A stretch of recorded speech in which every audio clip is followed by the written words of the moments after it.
All right, Jesus is Lord. Hey, the word works. Luke chapter 5, we're going to be in this for a while. Jesus was being pressed in on because of the word that he was preaching, not the programs that he had. Churches ought to preach the word. They won't have a problem getting people because people will come to hear the word. And rather than all the potluck dinners and chicken dinners and chili dinners and programs, that's not what draws people. It's the power of the word. And that's what we ought to be doing when we're teaching the word in any service that we're in, and depending on God's word to draw the crowds. You look at Jesus, everywhere he went, there's multitudes. Multitudes is so big they can't count them. And all he was doing was teaching the word. So in this situation, he's teaching the word. The people are pressing in on him so that he can't hardly stand on the shore there. He's at the Lake Gennesaret. And so he simply asked Simon Peter and the other guys, let me borrow your boat here for a minute, thrust out a little bit so I can teach the people. And then it very plainly says in verse 3, and he sat down and taught the people out of the ship. What did he teach them? Out of the word.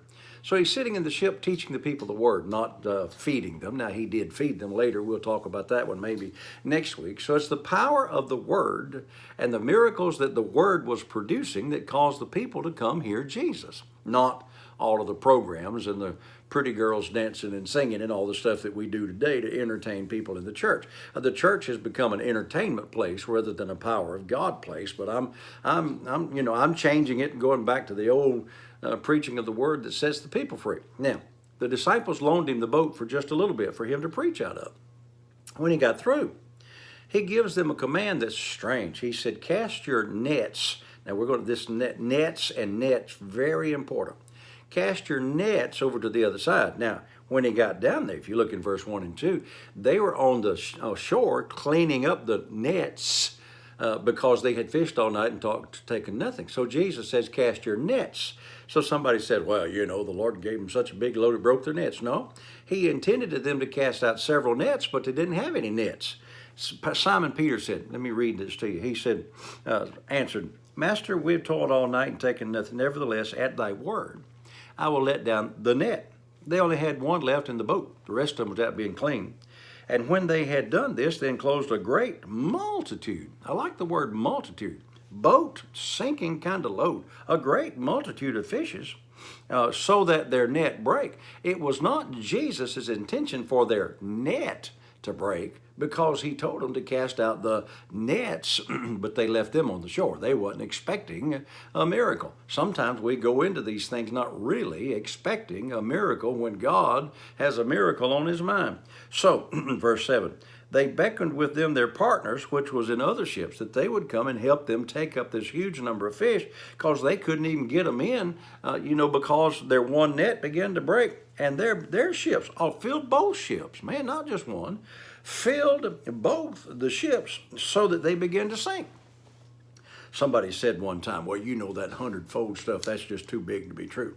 Right, here's a case where they loaned in the boat for like an hour, maybe two, and he gave them such a boatload of fish that both of the ships began to sink. Listen, God can do exceeding abundantly above all that we can ask or think. What we got to do is stretch out there and believe him for big things. He's a big God.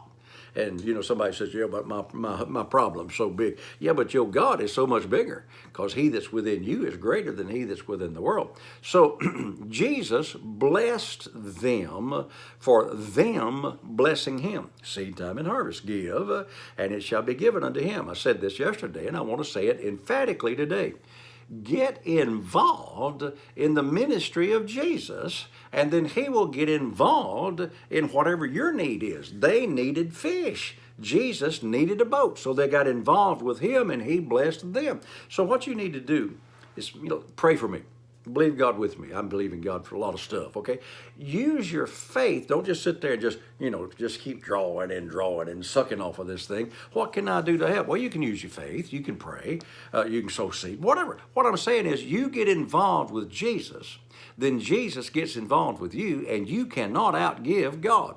I've had people say, well, I can't give that much. Hey, you can't outgive God. You remember the woman that came and put her last little penny, little widow's mite? Jesus said she's given more than them all, even though all those other guys had been given a lot of money.